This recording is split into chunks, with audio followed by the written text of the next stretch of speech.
Mutilación genital femenina, una tradición contra la vida. Nuestro grupo está conformado por Ana María Anturi Bernal, Paola Andrea Giraldo Rincón, Daniela Jiménez Patiño y quien les habla, Sandra Viviana Zavala Quirós. Se abordará una posición en contra del tema anteriormente nombrado. El 6 de febrero se conmemora el Día Mundial contra la Mutilación Genital Femenina, una lacra que sufren millones de niñas desde hace siglos y que todavía hoy está lejos de ser erradicada. No se trata de una práctica ligada a la religión musulmana como muchos se atreven a afirmar, utilizando ese argumento con fines racistas y xenófobos. Su origen es mucho más complejo e incierto.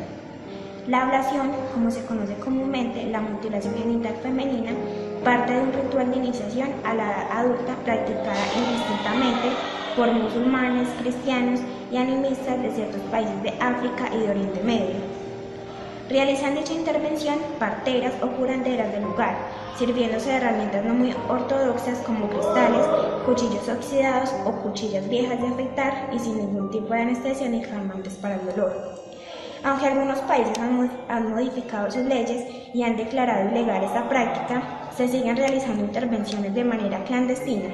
No es tarea fácil acabar con una tradición tan arraigada, pues son muchas y muy variadas las razones en las que se justifican las personas que apoyan esta práctica.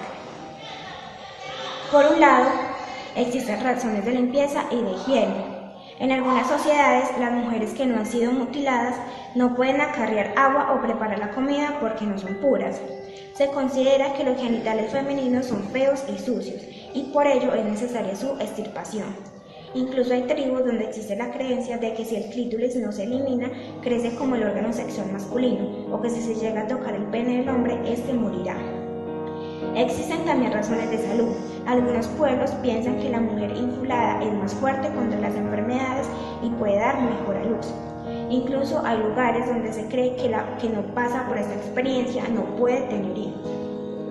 Aunque las razones fundamentales son evidentes, privar a la mujer del placer sexual, someterla al marido y reducir la posibilidad de que mantenga relaciones extramatrimoniales, argumentos misóginos que demuestran el miedo y la inseguridad que sienten los hombres.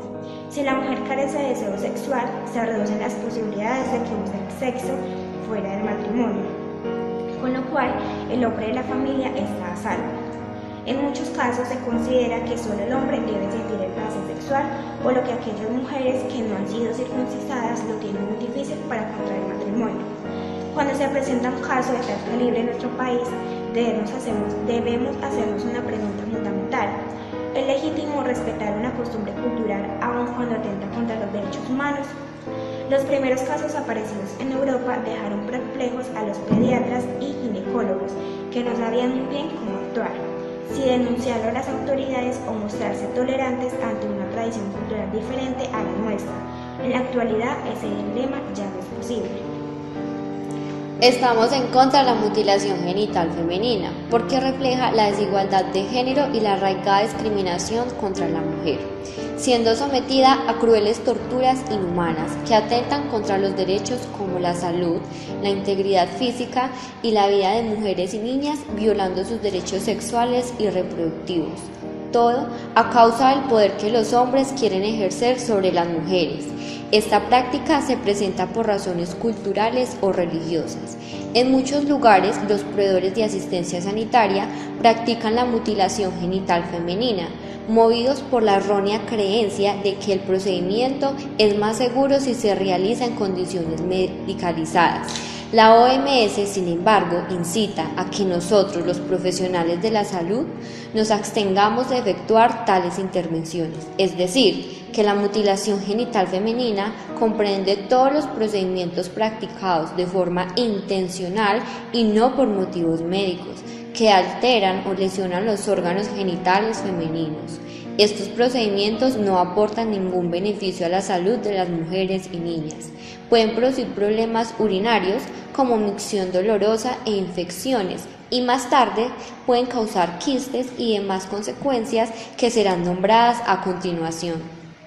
Para poder empezar a hablar de las consecuencias, en primera instancia hablaré sobre la clasificación de los procedimientos utilizados en esta práctica, de los cuales se encuentran tres tipos principales. En el primero es denominado clitoridectomía, que es la resección parcial o total del clítoris, que es el órgano pequeño, sensible y eréctil de los genitales femeninos. Y en casos muy poco frecuentes, solo el prepucio, que es el pliegue de pie que rodea el clítoris. En el tipo 2 encontramos excisión, que consiste en la resección parcial o total del clítoris, los labios menores y en algunas ocasiones los labios mayores. Finalmente, en el tercer tipo, la infibulación, que consiste en el estrechamiento de la abertura vaginal, que se sella procediendo a cortar y recolocar los labios menores o mayores, a veces cosiéndolos. Muchas veces se presenta también en esta práctica clitoridectomía. Los riesgos aumentan cada vez más en los distintos grupos, comunidades o poblaciones en las cuales se realiza este procedimiento. Podemos encontrar las consecuencias inmediatas y a largo plazo. Las consecuencias inmediatas, como su nombre lo dice, se presentan en el momento en que se realiza el acto. Estos pueden incluir dolor intenso, hemorragia, inflamación de los tejidos genitales, fiebre, infecciones como el tétano, problemas urinarios, lesiones de los tejidos genitales vecinos, estados de choque y muerte. La consecuencia a largo plazo pueden ser problemas vaginales como leucorrea, vaginosis bacteriana y otras infecciones, problemas menstruales como menstruación dolorosa, tránsito difícil de la sangre menstrual, etc. Queloide cicatrizal, que es la capacidad que tiene la cicatriz de extenderse en superficie, a diferencia de las cicatrices hipertróficas que se extienden en grosor. Problemas sexuales como coito doloroso, menor satisfacción, etc. Mayor riesgo de complicación en el parto, parto difícil, hemorragia, cesárea, necesidad de reanimación del bebé y también se presentan en gran cantidad mortalidad neonatal.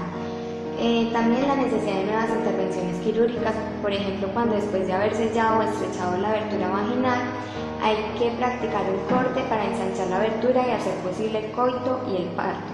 En ocasiones la zona genital es cosida repetidas veces, incluso después de que la mujer dé a luz, con lo que esto se ve sometida a aperturas y cierres sucesivos, cosa que acrecientan los riesgos tanto inmediatos como a largo plazo. Trastornos psicológicos como depresión, ansiedad, trastorno de estrés postraumático, escasa autoestima, etc. Por otra parte, el etnocentrismo es una ideología que considera la cultura propia o etnia como superior y única válida frente a las demás. Expresiones como "mi religión es la única verdadera" son ejemplos de tales creencias y modos de concebir el mundo, que pueden terminar en situaciones absurdas, como lo que sucedió en la Alemania nazi, o el racismo y la xenofobia, que son las máximas manifestaciones de esta postura. El etnocentrista tiene una mirada particular de observar al mundo desde su óptica personal, arrogante y soberbia, pudiendo ser ejercida esta actitud en forma individual o colectiva, como es el caso de la mutilación genital femenina. Podemos darnos cuenta de que el etnocentrismo es una barrera cultural, porque se constituye en una fuente de discriminaciones y nos impide analizar y entender la cultura de otros pueblos, así como reconocer sus cualidades, diferente al relativismo cultural, que valora la propia cultura y considera a las demás dignas de respeto, e incluso con posibilidad de intercambio cultural y aprendizaje mutuo. Los relativistas culturales sostienen que para entender el comportamiento de una sociedad se debe intentar saber por qué las personas en esa sociedad deciden hacer ciertas cosas y evitar otras, el cual favorece la integración, porque busca explicaciones a las costumbres, no las prejuzga ni discrimina, y establece la empatía entre los miembros de distintas sociedades, aunque existan barreras culturales. En contra de la mutilación genital femenina, porque es un problema de gran magnitud de múltiples consecuencias de salud, sexual, social y psicológica, que perduran toda la vida. La mutilación genital femenina es una práctica milenaria muy arraigada culturalmente, que cumple dos funciones muy claras: demostrar el valor como individuo, es decir, soy valiente, resisto, me someto a un rito, o por el contrario, demuestro fidelidad a una etnia o a un grupo cultural. Intervienen, por lo tanto, factores de pertenencia a grupos sociales o a la misma cohesión social. La mutilación genital femenina es una violación de los derechos humanos fundamentales de las mujeres y niñas. Atentan contra la integridad física, contra la salud, la seguridad y la igualdad de oportunidades. También es una de las más graves violaciones de los derechos sexuales y reproductivos y una forma más de violencia de género. Muchas organizaciones trabajan duro para erradicar dicha práctica, porque el problema no radica únicamente en la intervención de sí misma, sino en las razones en las que se basan las personas que las defienden.